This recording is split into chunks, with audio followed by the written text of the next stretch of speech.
जय जिनेन्द्र। 16 कारण भावनाओं का स्वरूप इन दिनों पाठशाला में आपको बताया जा रहा है।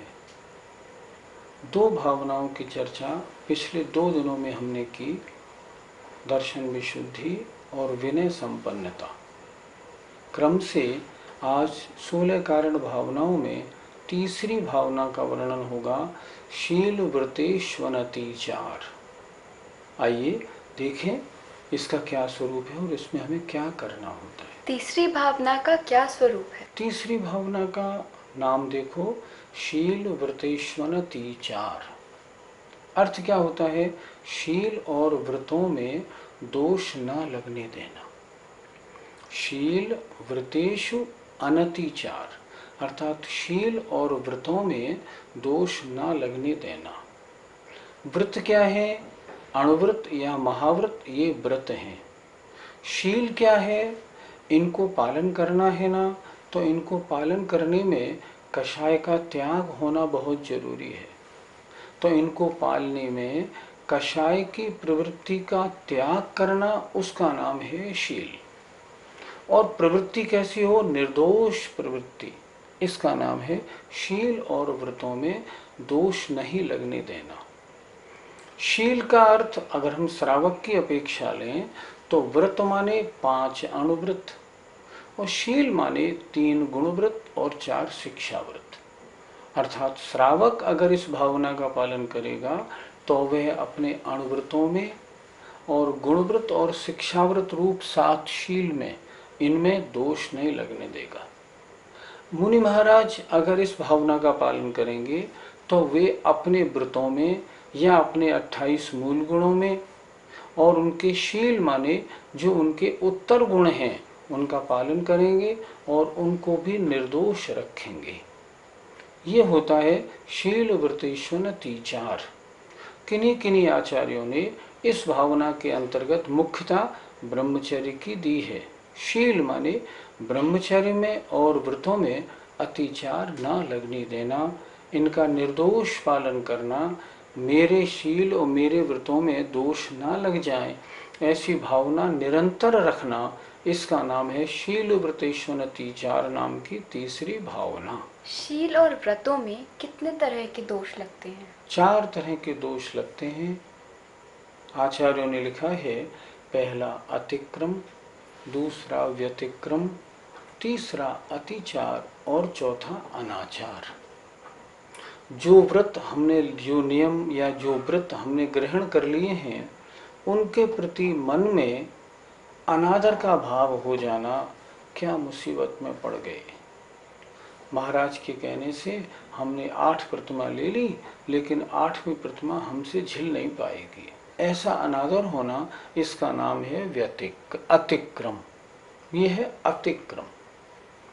व्यतिक्रम, जो हमने व्रत या नियम लिए हैं उनकी जो मर्यादाएं हैं उन मर्यादाओं का उल्लंघन कर देना।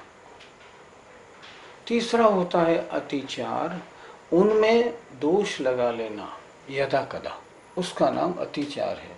और अनाचार का मतलब होता है लिए हुए व्रत की भावना परवाह ही नहीं करना, नष्ट होता है तो हो जाने दो, ये समझना हमने व्रत लिया ही नहीं, ऐसा अगर हो जाता है तो उसे हम कहते हैं अनाचार। 4 प्रकार के दोष शील और व्रतों में सब में लगते हैं। आचार्यों ने मुख्यतया अतिचारों की वर्णन सब जगह किया है। अतिक्रम और व्यतिक्रम सामान्य से अपने मन के विचारों में उन्होंने गर्भित कर दिए हैं कि ये मन से संबंधित हैं। और जिन अतिचार का मतलब होता है व्रत या शील का एक देश नष्ट हो जाना या भंग हो जाना, इसका नाम है अतिचार। अनाचार में तो लिया हुआ नियम संपूर्ण नष्ट हो जाता है और महान पाप का भी बंध होता है। इसलिए लिए हुए शील और व्रतों में अतिचार न लगे, ऐसी निरंतर भावना रखने वाले जीव के तीर्थंकर प्रकृति का बंध होता है। अहिंसा व्रत के कौन कौन से अतिचार हैं? देखें, अहिंसा व्रत के मामले में मान लो हमने कोई पशु पाल रखा है, उसे हम कस के बांध के रखें ताकि वो गर्दन भी हिला नहीं पाए ढंग से, ये पहला बंध नाम का अतिचार है। उसे डंडों से कोड़ों से मारना, उसके अंगों का छेद कर लेना, ये बध नाम का अतिचार है। छेद, उसके कान नाक, अब नाक में रस्सी पहनानी है तो उसके नाक का छेद करना। घोड़ा है, उसके पैर में नाल ठोकनी है तो उसमें नाल की कीलें ठोकना, छेद नाम का अतिचार है। ये व्रत वाला जो होता है वो इन कार्यों को नहीं करता। जितना वजन लादना चाहिए उससे ज्यादा बोझा लादना, और समय पर उसको खाना या पानी नहीं देना, ये 5 अहिंसा व्रत के अतिचार हैं। मतलब मुख्यतया ये श्रावक की अपेक्षा लिखे गए। मुनि महाराज की अपेक्षा अगर देखें, मुनि महाराज ने अहिंसा महाव्रत लिया है। अब अहिंसा महाव्रत के अतिचार कौन से बैठेंगे? जैसे पंखे में रहना, कूलर में रहना, एसी में रहना, फ्लश में निपटने जाना, कार में या गाड़ी में बैठना, ये सब अहिंसा महाव्रत के अतिचार हैं। अगर कोई महाराज ऐसा करते हैं तो अतिचार अहिंसा महाव्रत में दोष लगाते हैं, और अगर निरंतर करते हैं, उसकी ओर उनका ध्यान ही नहीं है, रोज की उनकी क्रिया है, समझना उनके अहिंसा महाव्रत है ही नहीं, ये समझना चाहिए। सत्य व्रत के कौन कौन से अतिचार हैं? आचार्यों ने इसके भी 5 अतिचार लिखे हैं। पहला है झूठा उपदेश देना। दूसरा उन्होंने लिखा है किसी की गुप्त बात को सबके सामने प्रकट कर देना। तीसरी बात झूठे लेख लिखना, अर्थात ऐसे लेख लिखना जिनका आगम से संबंध नहीं, जिनमें कोई तथ्य नहीं, जो लोगों को तथ्य से भटकाने वाले हों, ऐसे लेख लिखना। चौथी बात है गृहस्थ की अपेक्षा, किसी ने आपके यहाँ कोई वस्तु गिरवी रखी है और वो लेने आया है और कम बता रहा है तो उसको झट से कम वस्तु दे देना। पांचवी बात है किसी के इशारे आदि को समझ के उसकी बात को प्रकट कर देना। ये सत्यव्रत के 5 अतिचार हैं। मुनि महाराज जो होते हैं ना, वे तो कृतकारित अनुमोदना से रंच मात्र भी किसी भी प्रकार का झूठ नहीं बोलते। उनके तो जिनके न लेश मृषा, जिनके रंच मात्र भी झूठ नहीं होता, ऐसा सत्यव्रत मुनियों का होता है।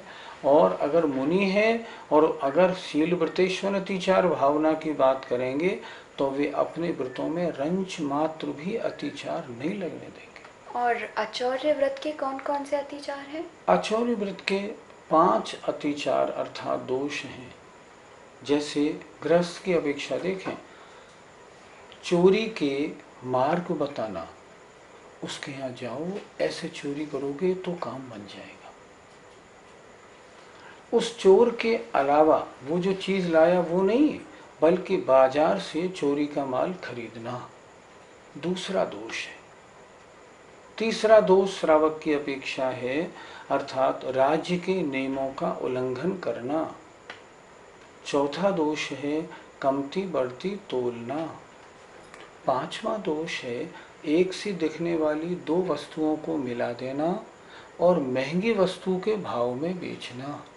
गिलट और चांदी मिला दी और चांदी के भाव में बेचना, ये आचौर्य व्रत का दोष है। साधुओं की अपेक्षा आचौर्य व्रत बड़ा महत्वशाली है। जैसे किसी अन्य का शिष्य हो, उस शिष्य को बिना उसके आचार्य की आज्ञा लिए हुए, बिना अनुमति के तोड़ लेना, उसको अपने संग में शामिल करना, ये भी तो चोरी है। कोई व्यक्ति किसी जगह दान नहीं देना चाहता हो, उसको बुला के उसको प्रेस करके उससे रुपए निकलवा लेना, ये भी चोरी है। साधु को इन सब चीजों से बचना चाहिए। ब्रह्मचर्य व्रत के कौन कौन से अतिचार हैं, उन्हें बताइए। जो व्रती है और जिसने ब्रह्मचर्यानुव्रत लिया है श्रावक की अपेक्षा, उसके लिए लिखा है दूसरे के विवाह नहीं करवाना। अगर करवाता है तो दोष लगता है। अर्थात दूसरों की ब्याह शादी जुड़वाना, उनके ब्याह का सारा इंतज़ाम करवाना, उनके ब्याह में जाना, सब गलत है। जो बदचलन महिलाएं हैं उनसे मिलना जुलना बिल्कुल नहीं। बदचलन महिलाएं दो तरह की होती हैं, एक पति सहित, एक पति रहित। पति रहित का मतलब कुंवारी हो, विधवा आदि हो, उनके साथ किसी प्रकार का संबंध नहीं रखना। अनंग क्रीड़ा, काम सेवन के अलावा अन्य अंगों से काम सेवन करना और काम सेवन की तीव्र अभिलाषा रखना, ये ब्रह्मचर्याण व्रत के 5 अतिचार हैं। अगर गृहस्थ है ना, और अगर उसको शील व्रतेश्वर अतिचार भावना का ध्यान रखना है तो इन कार्यों को बिल्कुल नहीं करेगा। अब रही मुनियों की बात। मुनि लोग क्या करेंगे? मुनि लोग बहुत सावधानी रखते हैं, क्योंकि मुनि व्रत को धारण करना तलवार की धार है, उसको तो महान है। जैसे जैसे मान लो मुनि और आरिकाएं, सबसे अच्छी बात तो ये है आरिकाओं को अपने साथ संग में ही ना रखें। अगर मान लो संग में रखते भी हैं तो उन्हें अपने से बहुत दूर ठहराएं। मान लो मुनि महाराज इधर ठहरे हैं तो जो आरिकाएं या छुल्लिकाएं वो इधर कहीं दूर ठहरें, ताकि उन दोनों का कोई संबंध नहीं हो। तीसरी बात, उनसे अपना शरीर स्पर्श नहीं कराना। अगर कराते हैं तो ब्रह्मचर्य व्रत में दोष लगता है। रात्रि को 6 बजे उनको अपने निवास स्थान में किसी भी प्रकार प्रवेश करने की परमिशन नहीं देना। उनको नहीं, अन्य कोई भी महिला हो उसकी परमिशन नहीं। जो जिनकी ड्रेस ठीक नहीं है, ऐसी बच्चियों को, ऐसी महिलाओं को आने के लिए इनकार कर देना, नहीं नहीं, अशिष्ट वे जो जिनकी वेशभूषा है ना, नहीं, वो मेरे दर्शन को नहीं आए। रात्रि में उनके कोई प्रोग्राम नहीं देखना, उनके नृत्य वगैरह हों उनमें बिल्कुल शामिल नहीं होना। आजकल तो बड़े फुआ नृत्य होने लगे, मैंने देखा था। तो यहाँ एक बार एक तीर्थ पे गया था तो वहाँ जो नृत्य हो रहा था देखने लायक नहीं था। ऐसे नृत्य होने लगे, ये बहुत गलत है, मुनियों को अवॉइड करना चाहिए। वर्तमान में तो ऐसे ऐसे प्रसंग भी देखने में आते हैं। एक स्थान पर तो एक महाराज रात्रि को 12 बजे अपनी बर्थडे मना रहे थे और उसमें स्वयं नृत्य कर रहे थे। ये कोई मुनि धर्म थोड़ी होता है। तो ब्रह्मचर्यानुव्रत अर्थात स्त्री मात्र से बहुत दूर रहने की कोशिश करना, उनके प्रोग्रामों में शामिल नहीं होना, क्योंकि उनको उनके शामिल होने से कोई वास्ता नहीं है। इन सब बातों का ध्यान रखना चाहिए। मुनि तो महिलाओं से बहुत दूर रहता है।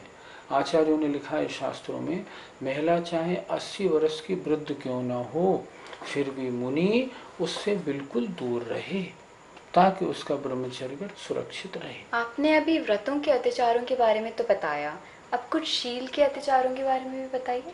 शील का मतलब गृहस्थ की अपेक्षा अगर देखें ना तो 3 गुणव्रत और 4 शिक्षा व्रत। जैसे पहला गुणव्रत है दिग्व्रत। दिग्व्रत में जो मर्यादा दशों दिशाओं में की हो उसका उल्लंघन कर देना,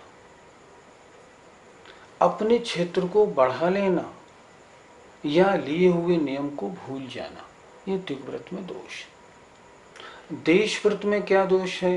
देशव्रत की जो मर्यादा है उससे बाहर किसी को भेजना, बाहर से कुछ सामान मंगाना, टेलीफोन वगैरह सुनना, ये देशव्रत में दोष है।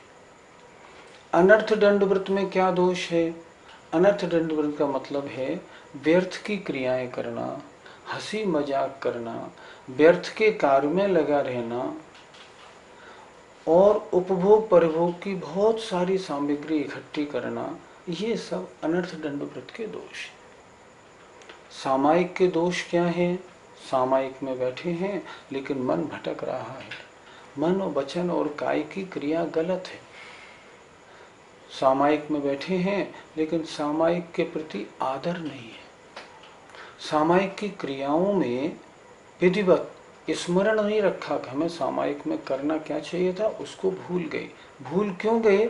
माइंड अपसेट है, बैठे हैं सामायिक में, मन कहीं और जा रहा है। ऐसा करेंगे तो क्या करेंगे, भूल जाएंगे। प्रोष तो वास व्रत के अतिचार हैं। क्या अतिचार हैं? बिना देखे बिना शोधे वस्तु को बिछाना, कोई चीज उठाना, कोई चीज रखना, प्रोष तो वास के पीछे प्रति अनादर हो जाना। लिखा है तत्वार सूत्र में, अप्रत्यवेक्षता प्रेमार्जितोत्सर्गादान संस्तरोपक्रमणा नादर। प्रोस्तोपास कर लिया, अब उस पर अनादर हो जाना या उसकी आवश्यक क्रियाओं को भूल जाना। तीसरा होता है सामायिक प्रोस्तोवास और उपभोग परिभोग परिमाण, अर्थात जिन चीजों का उपभोग और परिभोग का प्रमाण किया था उनका उल्लंघन कर देना। अलग अलग आचार्यों ने इसके अलग अलग दोष लिखे हैं। मूलतया दोष ये है। और चौथा है अतिथि संविभाग, अर्थात श्रावक को चाहिए अपना भोजन बनाए, सबसे पहले द्वारापेक्षण करे और द्वारापेक्षण करके उनको आहार दे। अब इसके भी अतिचार लिखे हैं उन्होंने। सचित्त वस्तु से ढकी हुई, सचित्त वस्तु पर रखी हुई, सचित्त वस्तु के साथ संबंधित वस्तु को आहार में दे देना। दूसरी बात, आहार देने के लिए दूसरे को कह जाना, या आहार का समय है मान लो प्रातः 10 बजे, लेकिन आहार 10 बजे तैयार न करके महाराज से कहना महाराज देर लगेगी, आप 1 बजे बाद उठना। ये अतिथि संविभाग व्रत के अतिचार हैं।